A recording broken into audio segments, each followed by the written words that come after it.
지금 전 세계가 대한민국을 아주 유심히 지켜보고 있습니다. 이게 뭐 케이팝이나 반도체 이런 것 때문만은 아니에요.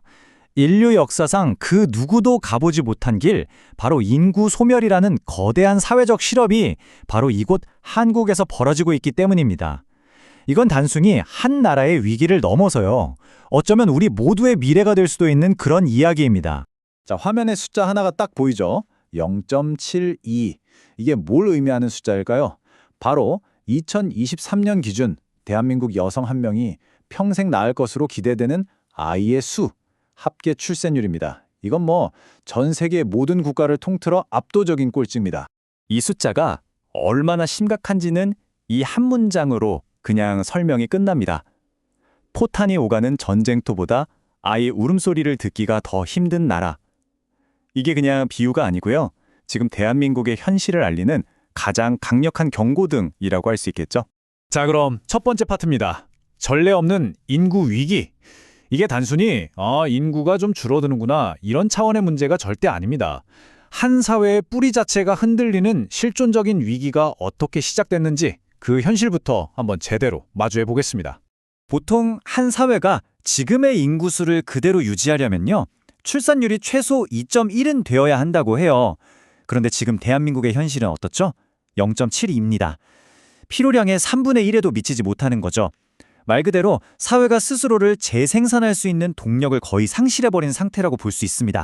두 번째는 붕괴 뒤의 숫자들입니다. 인구가 줄어드는 건 알겠는데 그래서 이게 당장 내 삶, 내 지갑에 어떤 영향을 미치는 걸까요? 과거에는 우리 경제의 축복이었던 인구가 어떻게 이제는 경제의 짐이 되어가고 있는지 인구 보너스와 인구 오너스라는 개념으로 한번 쉽게 풀어보겠습니다. 바로 인구 보너스입니다. 말 그대로 인구가 보너스였던 시절이죠. 젊고 일할 사람이 넘쳐나니까 경제가 막 성장할 수밖에 없었던 거예요. 우리가 아는 그 한강의 기적도 사실은 이 탄탄한 인구 보너스 위에서 가능했던 겁니다. 하지만 안타깝게도 그 파티는 이제 끝났습니다.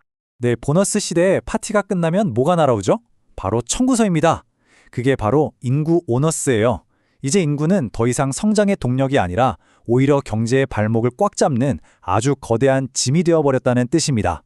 이 그래프를 보시면 이게 그냥 꺾은 선 그래프가 아니라 대한민국의 미래가 인구 절벽 아래로 떨어지는 아찔한 풍경처럼 보입니다.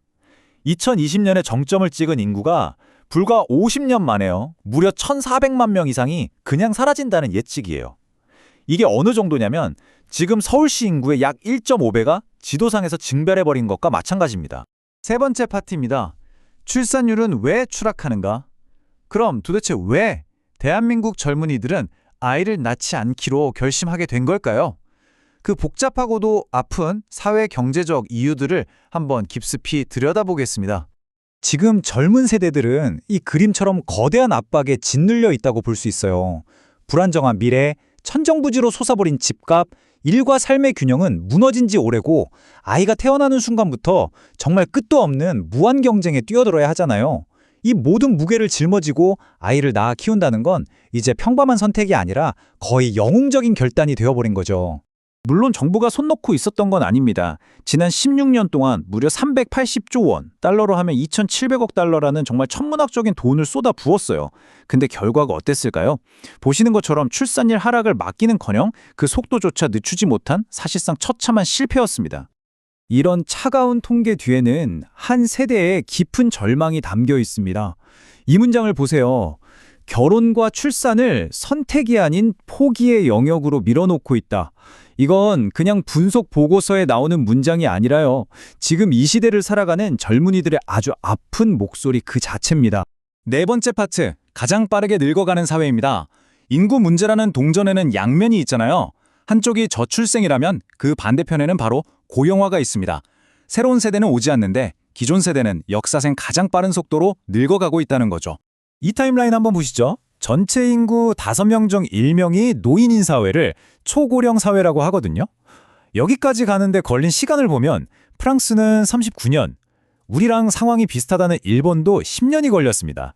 그런데 한국은요? 단 7년입니다. 이건 뭐 브레이크가 고장난 열차처럼 늙어가고 있다고밖에 표현할 수가 없네요. 바로 이 지점에서 제도적 지체라는 심각한 문제가 발생합니다. 사회가 변하는 속도를 법이나 제도가 도저히 따라가지 못하는 현상이죠. 예를 들면 지금의 국민연금 같은 제도는 훨씬 젊고 인구가 많았던 사회를 기준으로 설계됐거든요. 과연 이 낡은 지도를 가지고 지금의 이 새로운 현실을 감당할 수 있을까요? 자, 이제 마지막 5번째 파트입니다. 2070년의 모습.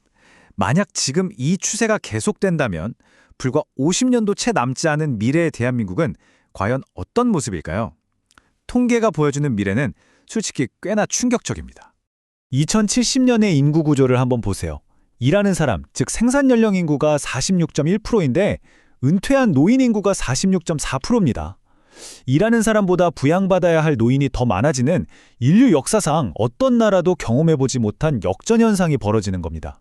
이 그래프는 부양 부담이 얼마나 폭발적으로 늘어나는지를 보여줍니다.